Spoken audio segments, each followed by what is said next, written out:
पूर्णिमा तिथि का हिंदू धर्म में विशेष महत्व है। इसे धनदायक और संतानदायक व्रत माना गया है। जो लोग पूरे विधि विधान से पूर्णिमा का व्रत करते हैं और पूर्णिमा के दिन चंद्रमा को अर्घ्य देते हैं, उन पर भगवान विष्णु और माता लक्ष्मी की विशेष कृपा होती है। आइए जानते हैं पूर्णिमा व्रत की कथा। द्वापर युग में एक समय की बात है कि यशोदा जी ने कृष्ण से कहा, हे कृष्ण, तुम सारे संसार के उत्पन्न करता, पोषण तथा उसके संहार करता हो। आज कोई ऐसा व्रत मुझसे कहो जिसके करने से मृत्युलोक में स्त्रियां को विधवा होने का भय न रहे तथा यह व्रत सभी मनुष्यों की मनोकामना पूर्ण करने वाला हो। श्री कृष्ण कहने लगे, हे माता, तुमने अति सुंदर प्रश्न किया है। मैं तुमसे ऐसे ही व्रत को सविस्तार कहता हूँ। सौभाग्य की प्राप्ति के लिए स्त्रियों को अर्थात 32 पूर्णिमाओं का व्रत करना चाहिए। इस व्रत को करने से स्त्रियों को सौभाग्य संपत्ति मिलती है। यह व्रत अचल सौभाग्य को देने वाला और भगवान शंकर के प्रति मनुष्य मात्र की भक्ति को बढ़ाने वाला है। यशोदा जी कहने लगी, हे कृष्ण, सर्वप्रथम इस व्रत को मृत्युलोक में किसने किया था, इसके विषय में विस्तार पूर्वक मुझसे कहो। श्री कृष्ण जी कहने लगे कि इस भूमंडल पर एक अत्यंत प्रसिद्ध राजा चंद्रहास से पालित अनेक प्रकार के रत्नों से परिपूर्ण काटिका नाम की एक नगरी थी। वहाँ धनेश्वर नाम का एक ब्राह्मण था और इसकी स्त्री अति सुशील रूपवती थी। दोनों ही उस नगरी में बड़े प्रेम से साथ रहते थे। घर में धन धान्य आदि की कोई कमी नहीं थी। उनको एक बड़ा दुख था, उनकी कोई संतान नहीं थी, जिस वजह से वह बहुत दुखी रहते थे। एक दिन एक बड़ा तपस्वी योगी उस नगरी में आया। वह योगी बाकी सभी घरों से भिक्षा मांगकर भोजन किया करता था, लेकिन उस ब्राह्मण के घर से भिक्षा नहीं मांगा करता था। एक दिन योगी गंगा किनारे भिक्षा मांगकर प्रेम पूर्वक खा रहा था कि धनेश्वर ने योगी को यह सब करते देख लिया। सब कार्य किसी प्रकार से देख लिया। अपनी भिक्षा अनादर से दुखी होकर धनेश्वर योगी से बोले, और सभी घरों से भिक्षा लेते हैं, परंतु मेरे घर की भिक्षा कभी भी नहीं लेते, इसका क्या कारण है? योगी कहने लगा कि आपके धर्म हमें इस बात की आज्ञा नहीं देता है, क्योंकि अभी आप गृहस्थ जीवन में एक सुख से वंचित हैं।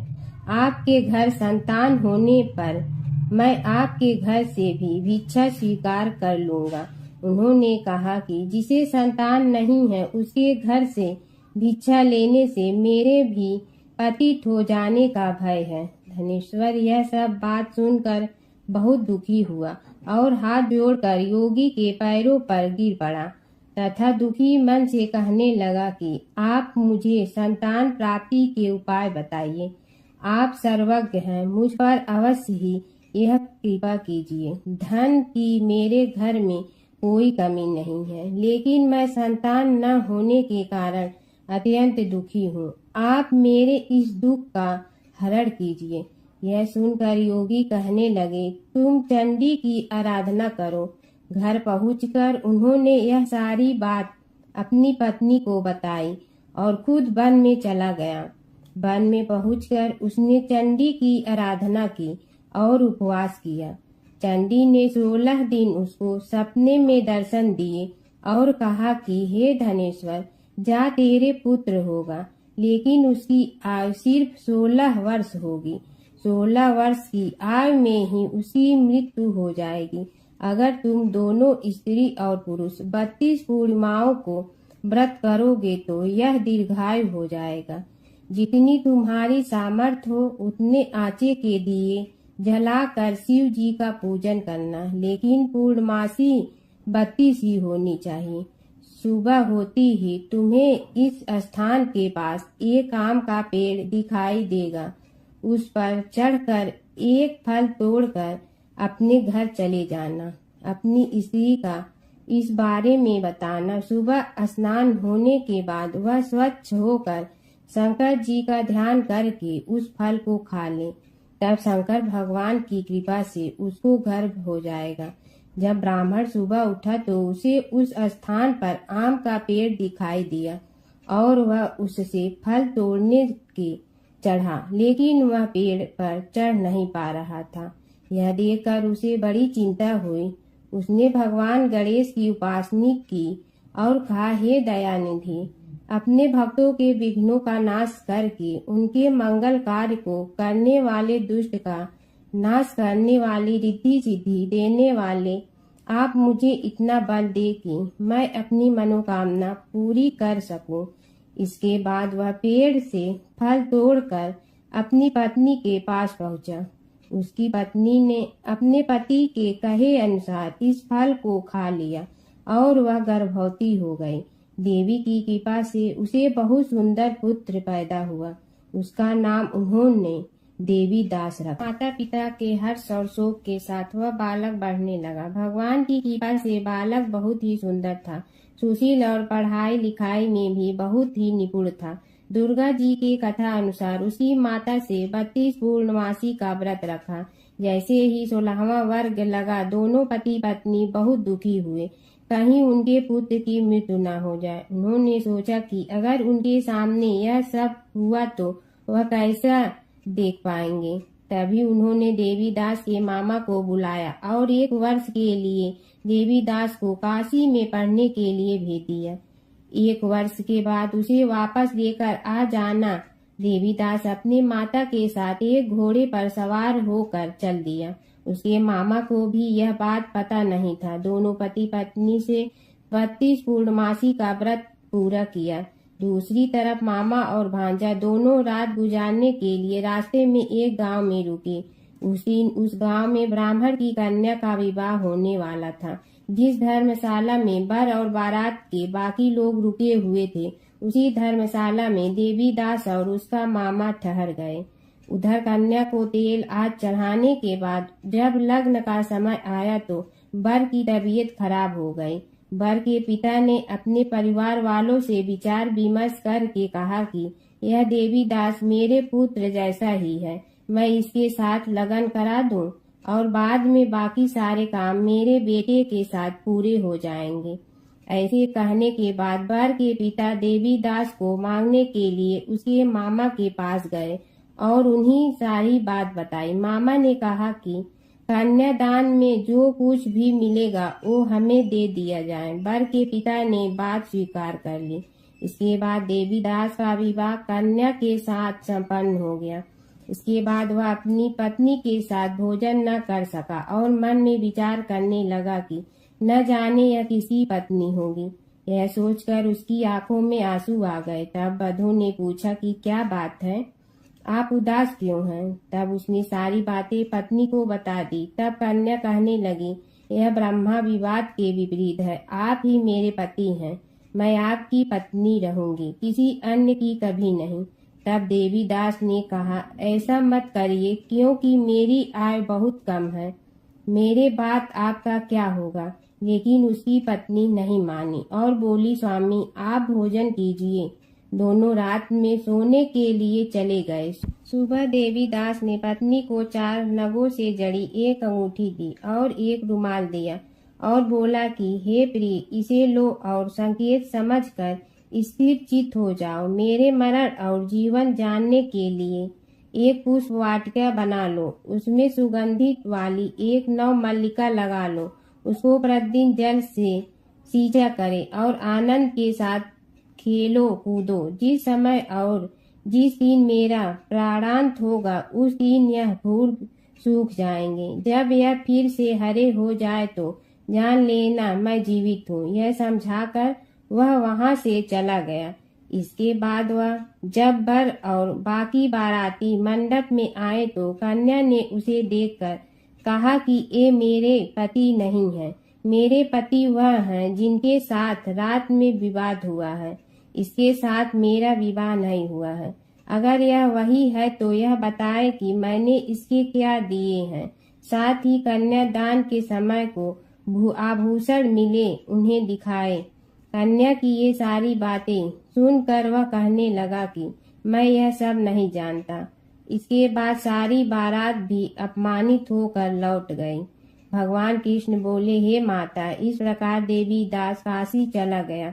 कुछ समय जब बीत गया तो एक सर्प उसको डसने के लिए वहां आया, लेकिन वह उसको काट नहीं पाया, क्योंकि उसकी माता ने पहले ही 32 पूर्णिमा का व्रत कर लिए थे। इसके बाद खुद काल वहां पहुंचा। भगवान की कृपा से तभी वहां माता पार्वती और भगवान गणेश आ गए। देवी दास को मूर्छित दशा में देखकर माता पार्वती ने भगवान शिव से प्रार्थना की, महाराज, इस बालक की माता ने पहले ही 32 पूर्णिमा के व्रत कर लिए हैं, आप इसको प्राण दे। भगवान शिव ने माता पार्वती के कहने पर उसे प्राण दान दे दिया।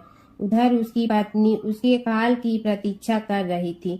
उसकी पत्नी ने जाकर देखा कि पुष्प और पात्र दोनों ही नहीं है तो उसको बहुत आश्चर्य हुआ, और जब उसने देखा कि पुष्प वाटिका फिर से हरी हो गई तो वह समझ गई कि उसका पति जिंदा हो गया है। इसके बाद वह बहुत ही प्रसन्न होकर अपने पिता से कहने लगी कि मेरे पति जीवित हैं, उनको ढूंढिए। जब 16वां वर्ष व्यतीत हो गया तो देवी दास भी अपने मामा के साथ काशी चल दिया।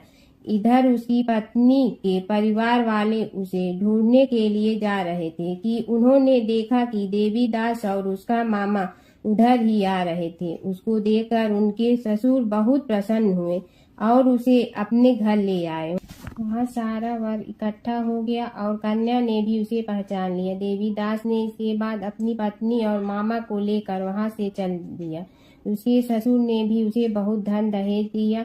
जब वह अपने घर की तरफ चल रहा था तो उसके माता पिता को लोगों ने खबर कर दी, तुम्हारा पुत्र देवी दास अपनी पत्नी और मामा के साथ आ रहा है।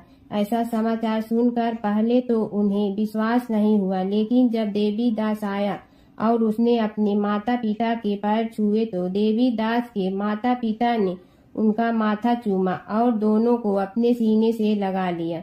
दोनों को आने की खुशी से धनेश्वर ने बहुत दान दक्षिणा ब्राह्मणों को दे दिया। श्री कृष्ण जी कहने लगे कि इस तरह धनेश्वर को 32 पूर्णिमा का व्रत के प्रभाव से संतान प्राप्त हुई। जो स्त्रियां इस व्रत को करती हैं वह जन्म जन्मांतर तक वैधव्य का दुख नहीं भोगती हैं और सदैव सौभाग्यवती रहती हैं। यह मेरा वचन है। यह व्रत संतान देने वाला और सभी मनोकामना को पूर्ण करने वाला है। एक समय की बात है कि विष्णु भगवान का विवाह लक्ष्मी जी के साथ निश्चित हो गया। विवाह की तैयारी होने लगी। सभी देवताओं को निमंत्रण भेजे गए, परंतु गणेश जी को निमंत्रण नहीं दिया। कारण जो भी रहा हो, अब भगवान विष्णु की बारात जाने का समय आ गया। सभी देवता अपनी पत्नियों के साथ विवाह समारोह में आए। उन सब ने देखा कि गणेश जी कहीं दिखाई नहीं दे रहे हैं। तब वे आपस में चर्चा करने लगे कि क्या गणेश जी को कोई न्योता नहीं दिया है या स्वयं गणेश जी ही नहीं आए हैं। सभी को इस बात पर आश्चर्य होने लगा। तभी सब ने विचार किया कि विष्णु भगवान से ही इसका कारण पूछा जाए। विष्णु भगवान से पूछने पर उन्होंने कहा कि हमने गणेश जी के पिता भोलेनाथ महादेव को न्योता भेजा है। यदि गणेश जी अपने पिता के साथ आना चाहते हैं तो आ जाते, अलग से न्योता देने की कोई आवश्यकता भी नहीं थी। दूसरी बात यह है कि उनको 1.25 मन मूंग, 1.25 मन चावल, 1.25 मन घी और 1.25 मन लड्डू का भोजन दिन भर में चाहिए। यदि गणेश जी नहीं आएंगे तो कोई बात नहीं, दूसरे के घर जाकर इतना सारा खाना पीना अच्छा भी नहीं लगता। इतनी वार्ता कर ही रहे थे कि किसी एक ने सुझाव दिया, यदि गणेश जी आ भी जाए तो उनके द्वारपाल बनाकर बैठा देंगे कि आप घर की याद रखना। आप तो चूहे पर बैठकर धीरे धीरे चलोगे तो बारात से बहुत पीछे रह जाओगे। यह सुझाव भी सबको पसंद आ गया तो विष्णु भगवान ने भी अपनी सहमति दे दी। होना क्या था कि इतने में गणेश जी वहां आ पहुंचे और उन्हें समझा बुझा कर घर की रखवाली करने बैठा दिया गया। बारात चल रही थी तब नारद जी ने देखा कि गणेश जी तो दरवाजे पर ही बैठे हुए हैं। तो वे गणेश जी के पास गए और रुकने का कारण पूछा। गणेश जी कहने लगे कि विष्णु भगवान ने मेरा बहुत अपमान किया है। नारद जी ने कहने लगे कि अपनी मूसक देना को आगे भेज दे तो वह रास्ता खोद देगी, जिससे उनके वाहन धरती में धंस जाएंगे। तब आपको सम्मान पूर्वक बुलाना पड़ेगा। अब तो गणेश जी ने अपनी मूसक सेना जल्दी से आगे भेज दी और सेना ने जमीन पोली कर दी। जब बारात वहां से निकली तो रथों के पहिए धरती में धंस गए। लाख कोशिश करे परंतु पहिए नहीं निकले। सभी ने अपने अपने उपाय किए परंतु पहिए तो नहीं निकले, बल्कि जगह जगह से टूट गए। किसी की समझ में नहीं आ रहा था कि अब क्या किया जाए।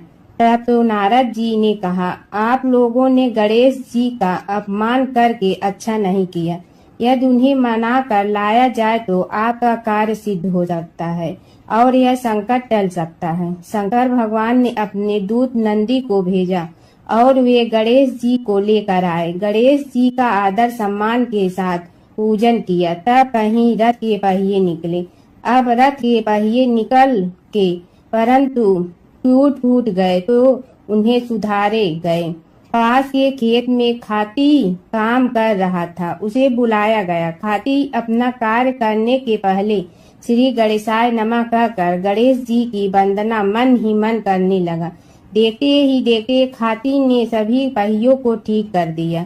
तब खाती कहने लगा कि हे देवताओं, आपने सर्वप्रथम गणेश जी को नहीं मनाया होगा और न ही उनकी पूजन की होगी, इसीलिए तो आपके साथ यह संकट आया है।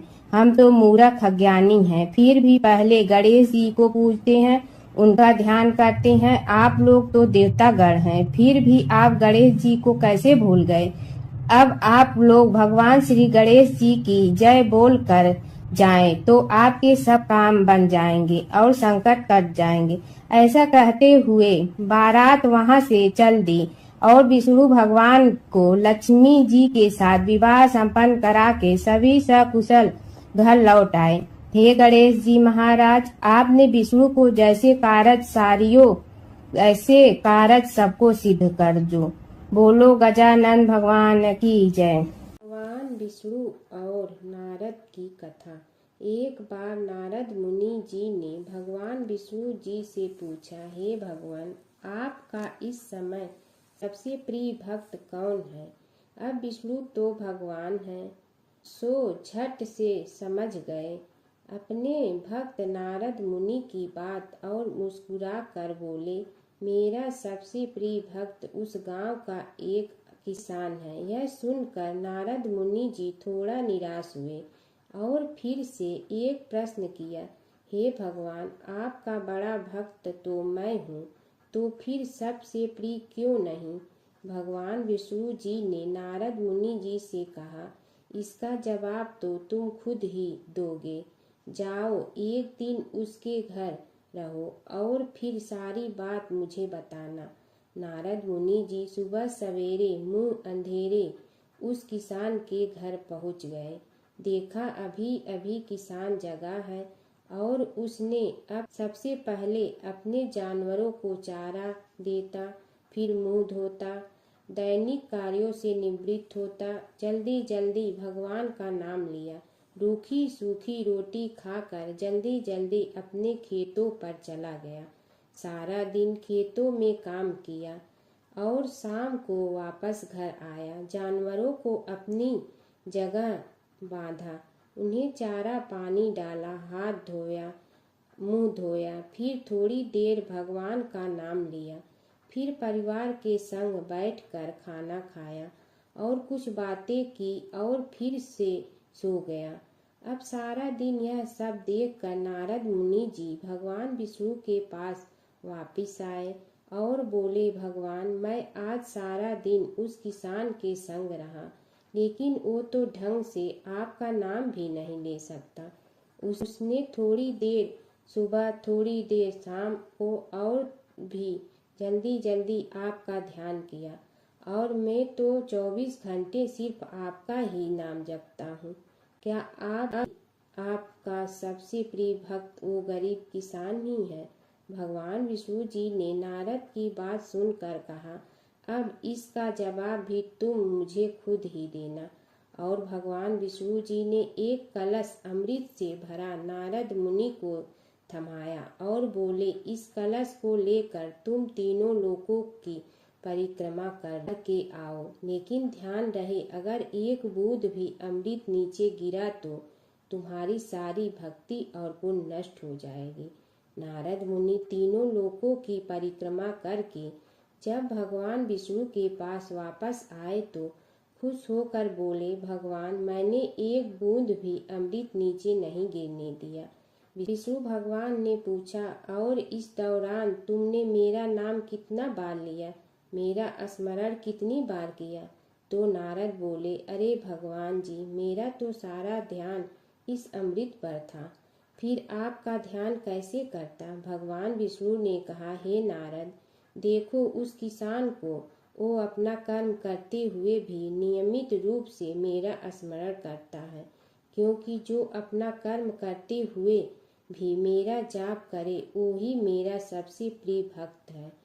तुम तो सारे दिन खाली बैठे ही जप करते हो, और जब तुम्हें कर्म दिया तो मेरे लिए तुम्हारे पास समय ही नहीं था। तो नारद मुनि सब समझ गए और भगवान के चरण पकड़ कर बोले, हे भगवान, आपने मेरा अहंकार तोड़ दिया, आप धन्य हैं। प्राचीन काल की बात है। नैमिषारण्य क्षेत्र में ऋषि, महर्षि और साधु संतों का समाज जुड़ा था। उसमें श्री सूत जी भी विद्यमान थे।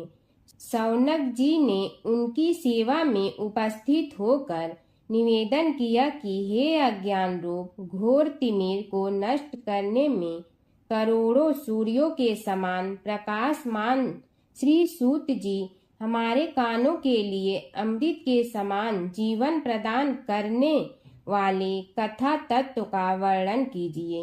हे सूत जी, हमारे हृदयों में ज्ञान के प्रकाश की वृद्धि तथा भक्ति, वैराग्य और विवेक की उत्पत्ति जिस कथा से हो सकती हो वह हमारे प्रति कहने की कृपा कीजिए। शौनक जी की जिज्ञासा से सूत जी बड़े प्रसन्न हुए। पुरातन इतिहासों के स्मरण से उनका शरीर पुलकायमान हो रहा था। वे कुछ देर उसी स्थिति में विराजमान रहकर कुछ विचार करते रहे और अंत में बोले, शौनक जी, इस विषय में आपके चित्त में बड़ी जिज्ञासा है। आप धन्य हैं जो सदैव ज्ञान की प्राप्ति में तत्पर रहते हुए विभिन्न पुराण कथाओं की जिज्ञासा रखते हैं।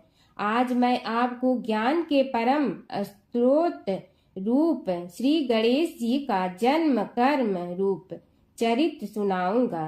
गणेश जी से ही सभी ज्ञानों, सभी विद्याओं का उद्भव हुआ है। अब आप सावधान चित्त से विराजमान हो। श्री गणेश जी के ध्यान और नमस्कार पूर्वक उनका चरित्र श्रवण करें।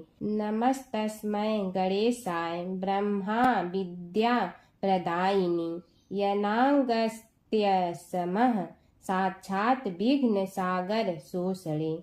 कैसे हैं वे श्री गणेश जो सभी प्रकार की ब्रह्म विद्याओं को प्रदान करने वाले, अर्थात ब्रह्मा के सगुण और निर्गुण स्वरूप पर प्रकाश डालने और जीव ब्रह्मा का अभेद प्रतिपादन करने वाली विद्याओं के दाता हैं। वे विघ्नों के समुद्रों को महर्षि अगस्त के समान शोषण करने में समर्थ हैं, इसलिए उनका नाम विघ्न सागर शोषक के नाम से प्रसिद्ध है। मैं उन भगवान श्री गणेश जी को नमस्कार करता हूँ। प्रथम पूजा के अधिकारी श्री गणेश जी, यह कहकर सूत जी कुछ समय के लिए मौन हो गए और फिर बोले, शौनक जी, भगवान गणेश जी ही सर्वप्रथम पूजा प्राप्ति के अधिकारी हैं। किसी भी देवता की पूजा करो, पहले उनकी पूजा करो। शौनक जी ने निवेदन किया, हे भगवान, हे सूत, सर्वप्रथम यह बताने की कृपा कीजिए कि गणेश जी को प्रथम पूजा का अधिकार किस प्रकार प्राप्त हुआ। इस विषय में मेरी बुद्धि मोह को प्राप्त हो रही है कि सृष्टि रचयिता ब्रह्मा जी, पालन करता भगवान नारायण और संहार करता शिव जी में से किसी को प्रथम पूजा का अधिकारी क्यों नहीं माना गया। यह त्रिदेव ही तो सबसे बड़ा देवता माने जाते हैं। सूत जी ने कहा, शौनक जी, यह भी एक रहस्य ही है। देखो, अधिकार मांगने से नहीं मिलता, इसके लिए योग्यता होनी चाहिए। संसार में अनेकों देवी देवताएं पूजे जाते हैं। पहले जो जिसका इष्ट देव होता है वह उसी की पूजा किया करता है। इससे बड़े देवताओं के महत्व में कमी आने की आशंका उत्पन्न हो गई। इस कारण देवताओं में परस्पर विवाद होने लगा। वे उसका निर्णय प्राप्त करने के लिए शिव जी के पास पहुँचे और प्रणाम करके पूछने लगे, प्रभु, हम सब में प्रथम पूजा का अधिकारी कौन है। शिव जी सोचने लगे कि किसे प्रथम पूजा का अधिकारी माने। तभी उन्हें एक युक्ति सूझी। बोले, देवगण, इसका निपटारा बातों से नहीं तथ्यों से होगा। इसके लिए एक प्रतियोगिता रखनी होगी, शिव की परिक्रमा करने की प्रतियोगिता। देवगण उनका मुख देखने लगे, शंकित हृदय से सोचने लगे कि कैसी प्रतियोगिता रहेगी। यह शिव जी ने उनके मन के भाव ताड़ लिए, इसलिए सांत्वना भरे शब्दों में बोले, घबराओ मत, कोई कठिन परीक्षा नहीं ली जाएगी। बस इतना ही कि सभी अपने अपने वाहनों पर चढ़कर संसार की परिक्रमा करो और फिर यहाँ लौट आओ। जो पहले लौटेगा वही सर्वप्रथम पूजा का अधिकारी होगा। अब क्या देर थी, सभी अपने अपने वाहन पर चढ़कर दौड़ पड़े। किसी का वाहन गजराज था तो किसी का सिंह, किसी का भैंसा तो किसी का मृग, किसी का हंस तो किसी का उल्लू, किसी का अश्व तो किसी का श्वान। अभिप्राय यह है कि वाहनों को विविधता के दर्शन उस समय जितने भले प्रकार से हो सकते थे उतने अन्य समय में नहीं।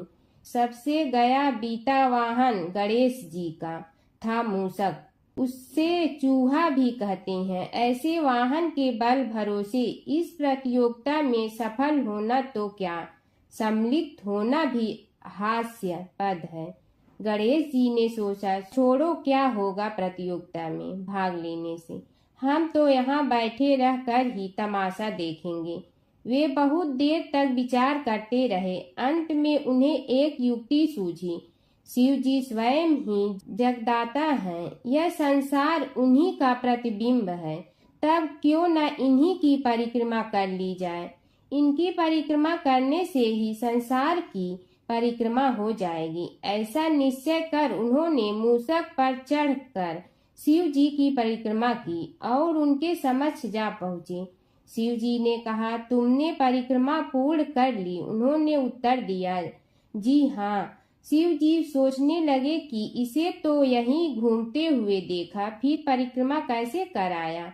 देवताओं का परिक्रमा करके लौटना आरंभ हुआ और उन्होंने गणेश जी को वहां बैठे देखा तो माथा ठनक गया। फिर भी साहस करके बोले, अरे तुम विश्व की परिक्रमा के लिए नहीं गए। गणेश जी ने कहा, अरे मैं कब का यहाँ आ गया। देवता बोले, तुम्हें तो कहीं भी नहीं देखा। गणेश जी ने उत्तर दिया, देखते कहाँ से, समस्त संसार शिव जी में विद्यमान है। इनकी परिक्रमा करने से ही संसार की परिक्रमा पूर्ण हो गई। सूत जी बोले, शौनक, इस प्रकार गणेश जी ने अपनी बुद्धि के बल पर ही विजय प्राप्त कर ली। उनका कथन सत्य था, इसलिए कोई विरोध करता भी तो कैसे। बस उसी दिन से गणेश जी की प्रथम पूजा होने लगी। प्राचीन काल की बात है। एक नगर में धर्मपाल नाम का एक निर्धन किंतु अत्यंत धर्मनिष्ठ व्यक्ति रहता था। वह न तो अधिक पूजा पाठ जानता था और न ही उसके पास धन था, परंतु उसके हृदय में भगवान विष्णु के प्रति अपार श्रद्धा थी। प्रतिदिन प्रातः स्नान कर भगवान विष्णु का स्मरण करता और तुलसी दल अर्पित करता। तब भी वह हरि नाम का जाप करता रहता। एक दिन किसी कारणवश वह पूजा न कर सका। मन में ग्लानि हुई और रात को उसने भगवान विष्णु से क्षमा याचना की। उसी रात उसे स्वप्न में विष्णु ने दर्शन दिए और कहा, हे भक्त, जो भी व्यक्ति श्रद्धा से मेरा स्मरण करता है मैं उसके सभी पाप हर लेता हूँ। भक्ति में विधि नहीं भाव प्रधान होता है। कुछ समय बाद धर्मपाल के जीवन की सभी कठिनाइयाँ दूर हो गई। उसके घर में सुख शांति और समृद्धि आ गई। अंत समय में उसे वैकुंठ लोक की प्राप्ति हुई। विष्णु भगवान की कथा। एक नगर में एक सेठ व एक सेठानी रहते थे और सेठानी रोज विष्णु भगवान की पूजा करती थी। सेठ को उसका पूजा करना बिल्कुल अच्छा नहीं लगता था। इसी वजह से एक दिन सेठ ने सेठानी को घर से निकाल दिया। घर से निकलने पर वह जंगल की ओर गई तो देखा 4 आदमी मिट्टी खोदने का काम कर रहे थे। उसने कहा कि मुझे नौकरी पर रख लो। उन्होंने उसे रख लिया, लेकिन मिट्टी खोदने से सेठानी के हाथों में छाले पड़ गए और उसके बाल भी उड़ गए। वह आदमी कहते हैं कि बहन, लगता है तुम किसी अच्छे घर की महिला हो। तुम्हें काम करने की आदत नहीं है। तुम एक काम रहने दो और हमारे घर का काम कर लिया करो। वह चारों आदमी उसे अपने साथ घर ले गए और वह 4 मुट्ठी अनाज लाते और सभी बांट कर खा लेते। एक दिन सेठानी ने कहा कि कल से 8 मुट्ठी अनाज लाना।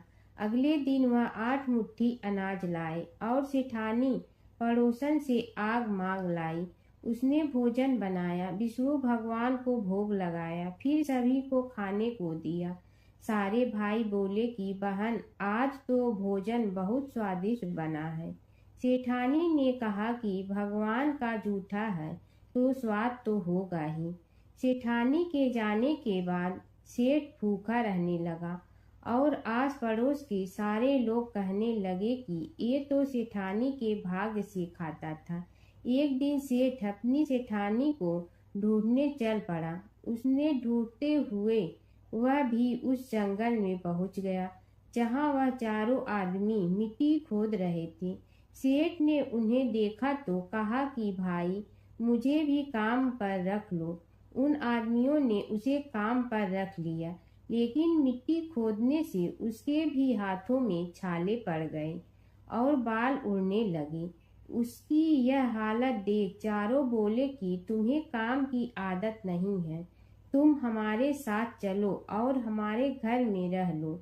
सेठ उन चारों आदमियों के साथ उनके घर चला गया और जाते ही उसने सेठानी को पहचान लिया, लेकिन सेठानी घूंघट में थी तो सेठ को देख नहीं पाई। सेठानी ने सभी के लिए भोजन तैयार किया और हर रोज की भांति विष्णु भगवान को भोग लगाया।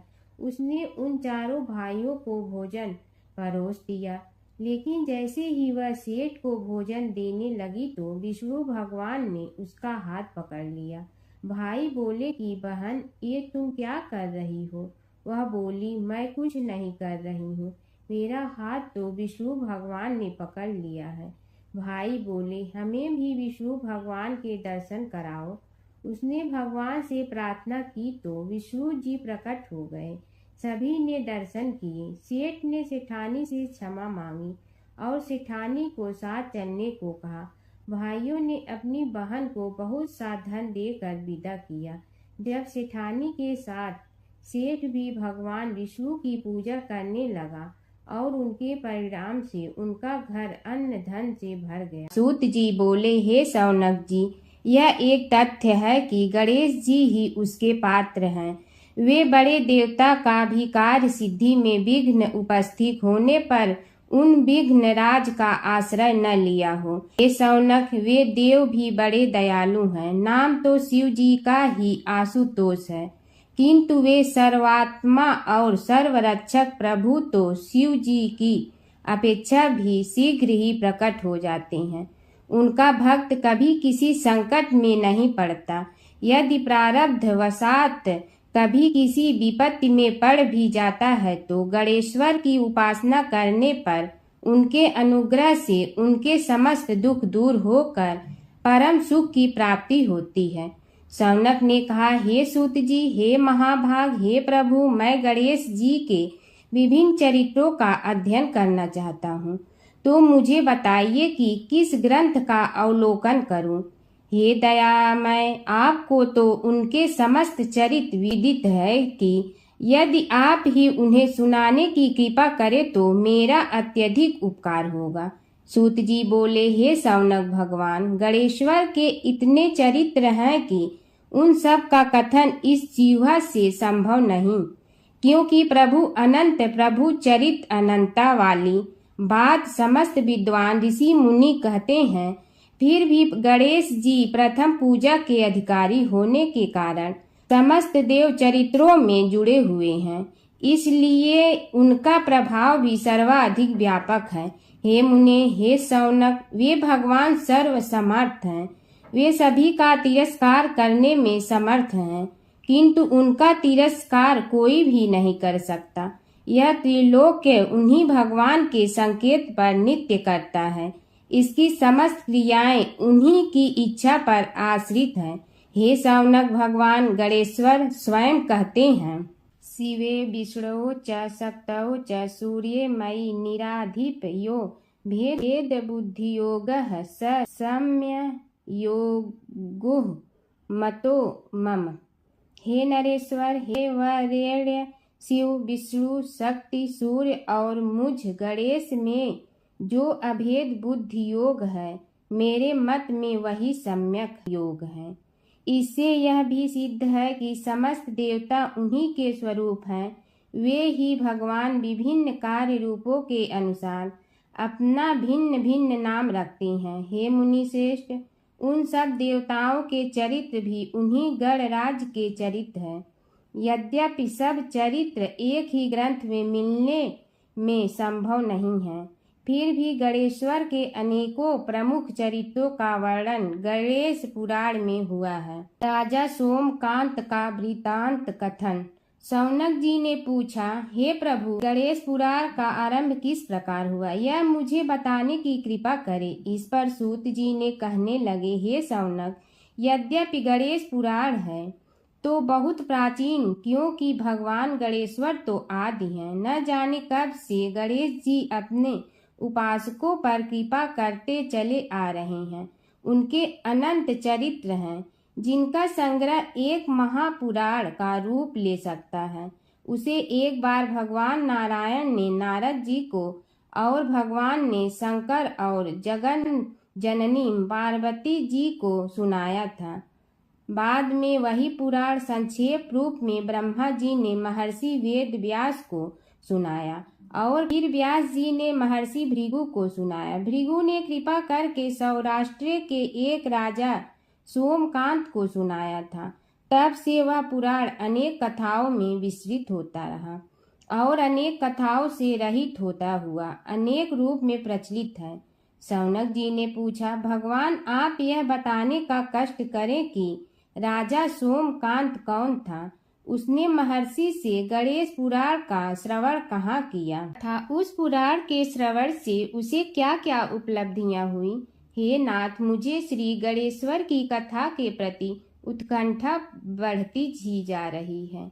सूत जी बोले, हे शौनक, सौराष्ट्र के देवनगर नाम की एक प्रसिद्ध राजधानी थी। वहाँ का राजा सोमकांत था।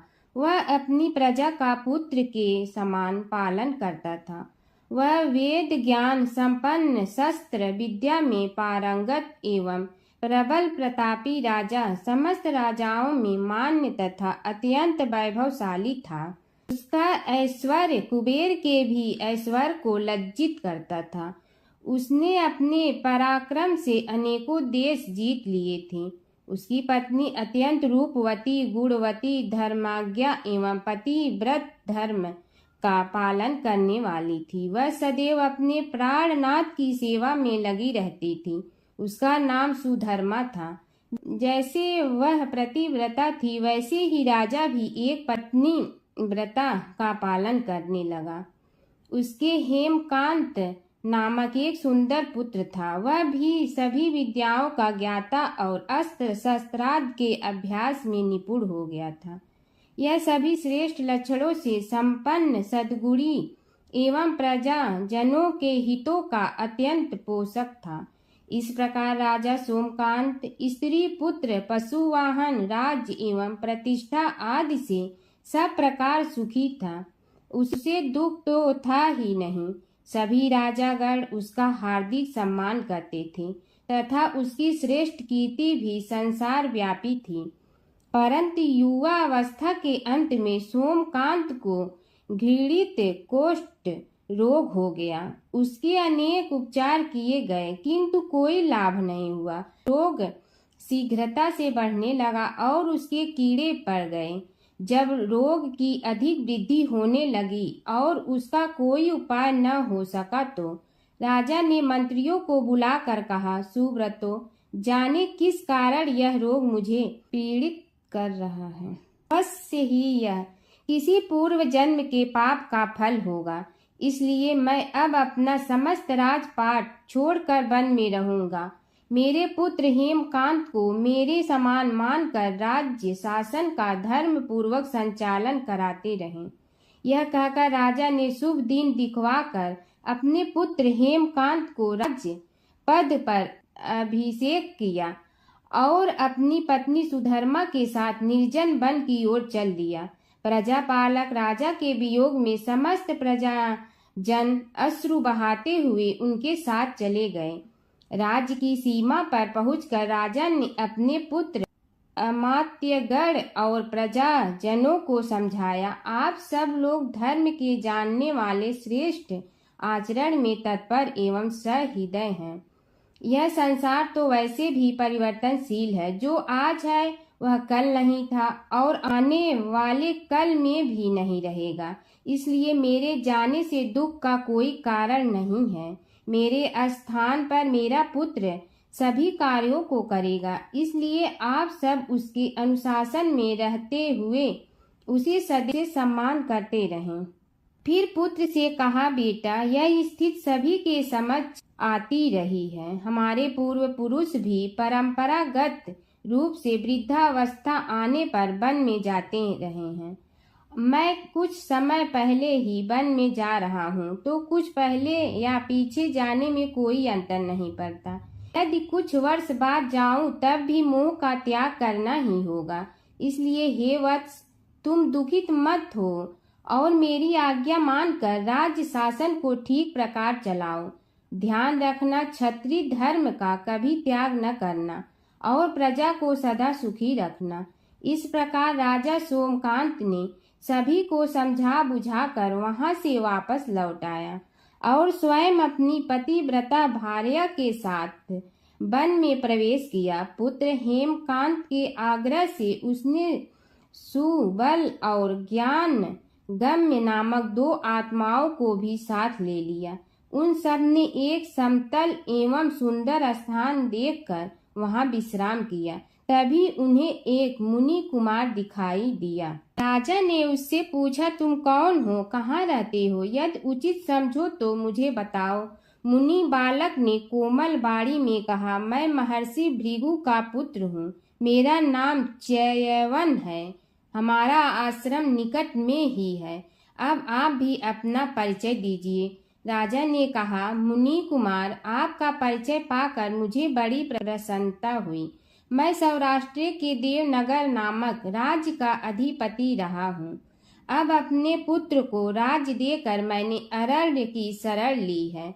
मुझे कुष्ठ रोग अत्यंत पीड़ित किए हुए हैं। उसकी निवृत्ति का कोई उपाय करने वाला हो तो कृपा कर मुझे बताइए। मुनि कुमार ने कहा, मैं अपने पिताजी से अपना वृतांत कहता हूँ, फिर वे जैसा कहेंगे आपको बताऊंगा। यह कहकर मुनि बालक चला गया और कुछ देर में ही आकर बोला, राजन, मैंने आपका वृतांत अपने पिताजी को बताया। उनकी आज्ञा हुई है कि आप सब मेरे साथ आश्रम में चलकर उनसे भेंट करें, तभी आपके रोग के विषय में भी विचार किया जाएगा। राजा सोमकांत के पूर्व जन्म का वृत्तांत भृगु द्वारा वर्णन। राजा अपनी पत्नी और अमात्यों के सहित च्यवन के साथ साथ भृगु आश्रम में जा पहुंचा और उन्हें प्रणाम कर बोला, हे भगवान, हे महर्षि, मैं आपकी शरण हूँ, आप मुझ कुष्ठी पर कृपा कीजिए। महर्षि बोले, राजन, यह तुम्हारे किसी पूर्व जन्म कृत पाप का ही उदय हो गया है। इसका उपाय मैं विचार करके बताऊंगा।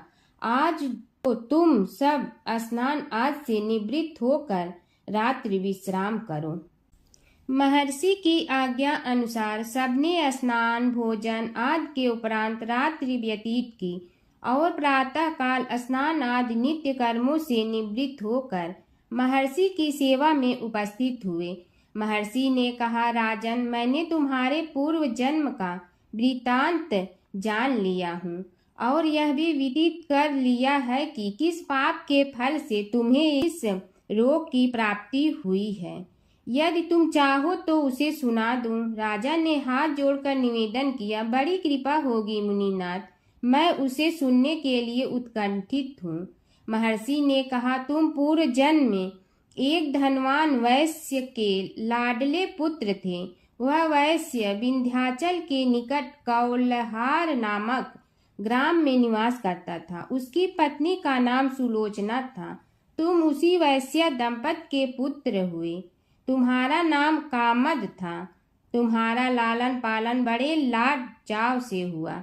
उन्होंने तुम्हारा विवाह एक अत्यंत सुंदरी वैश्य कन्या से कर दिया था, जिसका नाम कुटुम्बिनी था। यद्यप तुम्हारी भार्या सुशीला थी और तुम्हें सदैव धर्म में निरत देखना चाहती थी, किंतु तुम्हारा स्वभाव वासनांध होने के कारण दिन प्रतिदिन उज्जवल होता जा रहा था। किंतु माता पिता भी धार्मिक थे, इसलिए उनके सामने तुम्हारी उज्ज्वलता दबी रही। परंतु माता पिता की मृत्यु के बाद तुम निरंकुश हो गए और अपनी पत्नी की बात भी नहीं मानते थे। तुम्हें अनाचार में प्रवृत्त देखकर उसे दुख होता था, तो भी उसका कुछ बस न चलता था। तुम्हारी उन्मत्तता चरम सीमा पर थी। अपनों से भी द्वेष और क्रूरता का व्यवहार किया करते थे। हत्या आदि कराते थे। तुम्हारे लिए सामान्य बात हो गई। पीड़ित व्यक्तियों ने तुम्हारे विरुद्ध राजा से पुकार की। अभियोग चला और तुम्हें राज्य की सीमा से भी बाहर चले जाने का आदेश हुआ। तब तुम घर छोड़कर किसी निर्जन वन में रहने लगे। उस समय तुम्हारा कार्य लोगों को लूटना और हत्या करना ही रह गया। एक दिन माध्याह्न काल था। गुणवर्धक नामक एक विद्वान ब्राह्मण उधर से निकला। बेचारा अपनी पत्नी को लिवाने के लिए ससुराल जा रहा था। तुमने उस ब्राह्मण युवक को पकड़कर लूट लिया। प्रतिरोध करने पर उसे मारने लगे तो वह चित्कार करने लगा, मुझे मत मार, मत मार, देख मेरा दूसरा विवाह हुआ है। मैं पत्नी को लेने के लिए जा रहा हूँ। किंतु तुम तो क्रोध बस में ऐसे लीन हो रहे थे कि तुमने उसकी बात सुनकर भी नहीं सुनी। जब उसे मारने लगे तो उसने श्राप दे दिया, अरे हत्यारे, मेरी हत्या के पाप से तो सहस्त्र कल्प तक घोर नरक भोगोगे। तुमने उसकी कोई चिंता न की और सिर काट लिया। राजन, तुमने ऐसी ऐसी एक नहीं बल्कि अनेक निरीह हत्याएं की थी, जिनकी गणना करना भी पाप है। इस प्रकार इस जन्म में तुमने घोर पाप कर्म किए थे, किंतु बुढ़ापा आने पर जब अशक्त हो गए तब तुम्हारे साथ जो क्रूर कर्मा थे वे भी किनारा कर गए। उन्होंने सोच लिया कि अब तो इसे खिलाना भी पड़ेगा, इसलिए मरने दो यहीं। अमोघ प्रभाव गणेश उपासना का कथन। राजन, अब तुम निरालंब थे, चल फिर तो सकते ही नहीं थे। भूख से पीड़ित रहने के कारण रोगों ने भी घेर लिया। उधर से जो कोई निकलता तुम्हें घृणा की दृष्टि से देखता हुआ चला जाता। तब तुम आहार की खोज में बड़ी कठिनाई से चलते हुए एक जीर्ण शीर्ण देवालय में पहुंचा। उसमें भगवान गणेश्वर की प्रतिमा विद्यमान थी। तब न जाने किस पुण्य के उदय होने से तुम्हारे मन में गणेश जी के प्रति भक्ति भाव जागृत हुआ। तुम निराहार रहकर उनकी उपासना करने लगे। उससे तुम्हें सब कुछ मिला और रोग भी कम हुआ। राजन, तुमने अपने साथियों की दृष्टि बचाकर बहुत सा धन एक स्थान पर गाड़ दिया था। अब तुमने उस धन को उसे देवालय के जीर्णोद्धार में लगाने का निश्चय किया। शिल्पी बुलाकर उस मंदिर को सुंदर और भव्य बनवा दिया। इस कारण कुख्याति सुख्याति में बदलने लगी। फिर यथा समय तुम्हारी मृत्यु हुई। यमदूतों ने पकड़कर तुम्हें यमराज के समक्ष उपस्थित किया। यमराज तुमसे बोले, जीव, तुमने पाप और पुण्य दोनों ही किए हैं और दोनों का ही भोग तुम्हें भोगना है, किंतु पहले पाप का फल भोगना चाहते हो पुण्य का। इसके उत्तर में तुमने प्रथम अपने पुण्य कर्मों के भोग की इच्छा प्रकट की और इसीलिए उन्होंने तुम्हें राजकुल में जन्म लेने के लिए भेज दिया। पूर्व जन्म में तुमने भगवान गणाध्यक्ष का सुंदर एवं भव्य मंदिर बनवाया था, इसलिए तुम्हें सुंदर देह की प्राप्ति हुई। यह कहकर महर्षि भृगु कुछ रुके। उन्होंने देखा कि राजा को इस वृतांत पर शंका हो रही है। तभी महर्षि के शरीर में असंख्य विकराल पक्षी उत्पन्न होकर राजा की ओर झपटे। उनकी चोंच बड़ी तीक्ष्ण थी, जिनसे वे राजा के शरीर को नोच नोच कर खाने लगे। उसके कारण उत्पन्न असहनीय पीड़ा से व्याकुल हुए राजा ने महर्षि के समक्ष हाथ जोड़कर निवेदन किया, प्रभु, आपका आश्रम तो समस्त द्वेष आदि से परे है और यहाँ मैं आपकी शरण में बैठा हूँ। तब यह पक्षी मुझे आकर ही क्यों पीड़ित कर रहे हैं? हे मुनिनाथ, इनसे मेरी रक्षा कीजिए। महर्षि ने राजा के अंतर्वचन सुनकर सांत्वना देते हुए कहा, राजन, तुमने मेरे वचनों में शंका की थी और जो मुझ सत्यवादी के कथन में शंका करते हैं उसे खाने के लिए मेरे शरीर से इसी प्रकार पक्षी प्रकट हो जाते हैं, जो कि मेरे हुंकार करने पर भस्म हो जाया करते हैं। यह कर महर्षि ने हुंकार की और तभी वे समस्त पक्षी भस्म हो गए। राजा श्रद्धावनत होकर उनके समक्ष अश्रुपात करता हुआ बोला, प्रभु, अब आप पाप से मुक्त होने का उपाय कीजिए। महर्षि ने कुछ विचार कर कहा, राजन, तुम पर भगवान गणेश्वर की कृपा सहज रूप से है और वे ही प्रभु तुम्हारे पापों को भी दूर करने में समर्थ हैं। इसलिए तुम उनके पाप नाशक चरित्रों का श्रवण करो।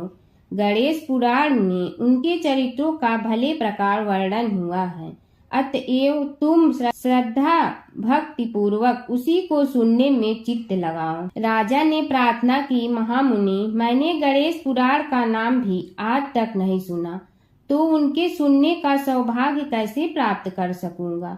हे नाथ, आपसे अधिक ज्ञानी और प्रकांड विद्वान और कौन हो सकता है? आप ही मुझ पर कृपा कीजिए। महर्षि ने राजा की दीनता देखकर उसके शरीर पर अपने कमंडल का मंत्रपूत जल छिड़का। तभी राजा को एक छींक आई और नासिका से एक अत्यंत छोटा काले वर्ण का पुरुष बाहर निकल आया। देखते देखते वह बढ़ गया। उसके भयंकर रूप को देखकर राजा कुछ भयभीत हुआ, किंतु समस्त आश्रमवासी वहां से भाग गए। वह पुरुष महर्षि के समक्ष हाथ जोड़कर खड़ा हो गया। उन्हें उसकी ओर देखा और कुछ उच्च स्वर में बोले, तू कौन है? क्या चाहता है? वह बोला, मैं साक्षात पाप हूँ। समस्त पापियों के शरीर में मेरा निवास है। आपके मंत्रपूत जल के स्पर्श से मुझे विवश होकर राजा के शरीर से बाहर निकलना पड़ा है। अब मुझे बड़ी भूख लगी है, बताइए क्या खाऊं और कहाँ रहूं? महर्षि बोले, तू उस आम के अवकाश स्थान में निवास कर और उसी वृक्ष के पत्ते खाकर जीवन निर्वाह कर। यह सुनते ही वह पुरुष आम के वृक्ष के पास पहुंचा, किंतु उसके स्पर्श मात्र से वह वृक्ष जलकर भस्म हो गया। फिर जब पाप पुरुष को रहने के लिए कोई स्थान दिखाई न दिया तो वह भी अंतर्हित हो गया। एक बार एक नगर में एक मालिन रहती थी। उसके पति चल बसे थे। उसका एक 4 साल का पुत्र था। उसकी सास कठोर हृदय की स्त्री थी। वह बहू को बहुत तकलीफ देती थी। एक दिन सास ने बहू और पोते को घर से निकाल दिया। वे दोनों रोते हुए चलते चलते एक जंगल में जा पहुंचे। वहां एक बड़े पेड़ के नीचे बैठ गए। वहां से थोड़ी दूर पर एक गणेश जी का मंदिर था। वहां बहुत लोग गणेश जी के दर्शन करने आते थे। दर्शन करके गणेश जी को प्रसाद चढ़ाते थे। फिर वह प्रसाद सबको बांट देते थे। इस प्रसाद से माँ बेटे का गुजारा होने लगा। दोनों गणेश जी की पूजा पाठ में लग गए। एक दिन उन्होंने सोचा क्यों न हम भी जंगल से फूल ला कर बेचें। वे रोज जंगल से फूल लाकर उसकी माला बनाकर बेचने लगे। साथ में पूजा की सामग्री और प्रसाद भी बेचने लगे। इससे उनको आमदनी होने लगी। गणेश जी की कृपा से आमदनी बढ़ने लगी। जल्दी ही उन्होंने एक मकान और एक दुकान बना लिया। एक राजा की लड़की मंदिर में रोज पूजा करने आती थी। मालिन के बेटे को देखकर राजकुमारी उस पर मोहित हो गई और उसे विवाह करने की सोचने लगी। उसने अपनी भाभी से अपने मन की बात कही। भाभी अनुभवी थी। उसने कहा, ये तो मालिन का बेटा है और तुम एक राजा की बेटी हो। यदि तुमने उससे विवाह किया तो तुम्हारी बहुत बेइज्जती होगी। पर राजकुमारी अपनी बात पर अड़ी रही। उसने कहा, मैंने तो प्रतिज्ञा कर ली है कि उसी से विवाह करूंगी। भाभी ने घर जाकर सारी बात राजा को बता दी। राजा ने मना नहीं किया और विवाह के लिए तैयार हो गए। उन्होंने बड़े धूमधाम से बेटी का विवाह मालिन के बेटे के साथ कर दिया। मालिन ने सबसे पहले बेटे बहू को गणेश जी के मंदिर में ले जाकर पूजा पाठ करवाया और गणेश जी का आशीर्वाद दिलवाया। इसके बाद पूरे नगर में यह बात फैल गई कि गणेश जी की पूजा करने से सब दुख कष्ट दूर हो जाते हैं। इस बात पर सुनते ही नगर के सभी लोग मंदिर आने लगे। मालिन और उसके बेटे की बिक्री और बढ़ गई। उधर उसकी सास के बुरे दिन आ गए। अन्नदाता उससे रूठ गए और वह भूखों मरने लगी। एक दिन वह रोती धोती उसी गणेश जी के मंदिर में आ पहुंची। वहां वह मालिन के बेटे से बोली, मैं भूखी हूँ, मुझे रोटी कपड़ा दे दो, इसके बदले में तुम्हारा सारा काम कर दूंगी। लड़के को दया आ गई और उसे काम पर रख लिया। उसने अपनी दादी को नहीं पहचाना। जब मालिन घर आई तो उसने सास को पहचान लिया। वह सास से बोली, सासू जी आप यहाँ कैसे? सास ने पोते की तरफ इशारा करके कहा, मेरी इस सेठ के यहाँ नौकरी लग गई है। बहू बोली, यह आपका पोता है और यह घर भी आपका ही है, यह दुकान भी आपकी ही है। जब आपने हमें घर से निकाला तब गणेश जी ने हमारी रक्षा की। बहू की बात सुनकर सास बोली, मेरी करनी मैं भोगूंगी। बहू बोली, सासू जी अब आप हमारे यहाँ रहो और पोते का सुख देखो। हे गणेश जी महाराज, जैसा सुख आपने मालिन को दिया वैसा ही सुख सबको देना। हर व्रत कथा के साथ पढ़ी और सुनी जाने वाली लपसी तपसी की यह कहानी। एक लपसी था, एक तपसी था। तपसी हमेशा भगवान की तपस्या में लीन रहता था। लपसी रोजाना सवा सेर की लपसी बनाकर भगवान का भोग लगाकर जीम लेता था। एक दिन दोनों लड़ने लगे। तपसी बोला, मैं रोज भगवान की तपस्या करता हूँ इसलिए मैं बड़ा हूँ। लपसी बोला, मैं रोज भगवान को सवा सेर लपसी का भोग लगाता हूँ इसलिए मैं बड़ा हूँ। नारद जी वहाँ से गुजर रहे थे। दोनों को लड़ता देखकर उनसे पूछा कि तुम क्यों लड़ रहे हो? तपसी ने खुद के बड़ा होने का कारण बताया और लपसी ने अपना कारण बताया। नारद जी बोले, तुम्हारा फैसला मैं करूँगा। दूसरे दिन लपसी और तपसी नहाकर अपनी रोज की भक्ति करने आए तो नारद जी ने छुपकर 1.25 करोड़ की एक एक अंगूठी उन दोनों के आगे रख दी। तपसी की नज़र उस अंगूठी पर पड़ी जो उसने चुपचाप अंगूठी उठाकर अपने नीचे दबा ली। तब लपसी की नज़र अंगूठी पर पड़ी लेकिन उसने ध्यान नहीं दिया। भगवान को भोग लगाकर लपसी खाना खाने लगा। नारद जी सामने आए तो दोनों ने पूछा कि कौन बड़ा, तो नारद जी ने तपसी से खड़ा होने को कहा। वो खड़ा हुआ तो उसने नीचे दबी अंगूठी दिखाई पड़ी। नारद जी ने लपसी से कहा, तपस्या करने के बाद भी तुम्हारी चोरी करने की आदत नहीं गई, इसलिए लपसी बड़ा है और तुम्हें तुम्हारी तपस्या का कोई फल भी नहीं मिलेगा। तपसी शर्मिंदा होकर माफ़ी मांगने लगा। उसने नारद जी से पूछा, मुझे मेरी तपस्या का फल कैसे मिलेगा? नारद जी ने कहा, यदि कोई गाय और कुत्ते की रोटी नहीं बनाएगा तो फल तुझे मिलेगा। यदि कोई ब्राह्मण को भोजन करवा कर दक्षिणा नहीं देगा तो फल तुम्हें मिलेगा। यदि कोई साड़ी के साथ ब्लाउज नहीं देगा तो फल तुझे मिलेगा। यदि कोई दिए से दिया जलाएगा तो फल तुम्हें मिलेगा। यदि कोई सारी कहानी सुने लेकिन तुम्हारी कहानी नहीं सुने तो फल तुझे मिलेगा। उसी दिन से हर व्रत कथा कहानी के साथ लपसी तपसी की कहानी भी सुनी और कही जाती है। ओम जय जगदीश हरे स्वामी जय जगदीश हरे, भक्त जनों के संकट क्षण में दूर करे। ओम जय जगदीश हरे, जो ध्यावे फल पावे, दुख बिन दे मन का, सुख संपत्ति घर आवे, कष्ट मिटे तन का। ओम जय जगदीश हरे, मात पिता तुम मेरे, शरण कहूँ किसकी, तुम विनय और न दूजा, आस करूँ जिसकी। ओम जय जगदीश हरे, तुम पूर्ण परमात्मा, तुम अंतर्यामी, पार ब्रह्म परमेश्वर, तुम सबके स्वामी। ओम जय जगदीश हरे, तुम बिंदा के सागर, तुम पालन करता, मैं मूरख कल काम, कृपा करो भरता।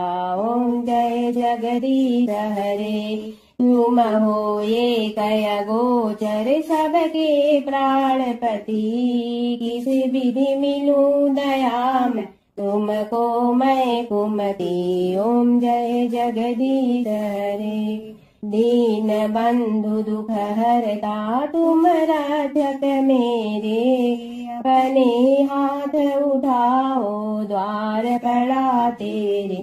ओम जय जगदीश हरे, विषय विकार मिटा, पाप हरो देवा, श्रद्धा भक्ति बढ़ाओ, संतन की सेवा। ओम जय जगदीश हरे, तन मन धन सब तेरा, स्वामी सब कुछ है तेरा, तेरा तुझको अर्पण क्या लागे मेरा।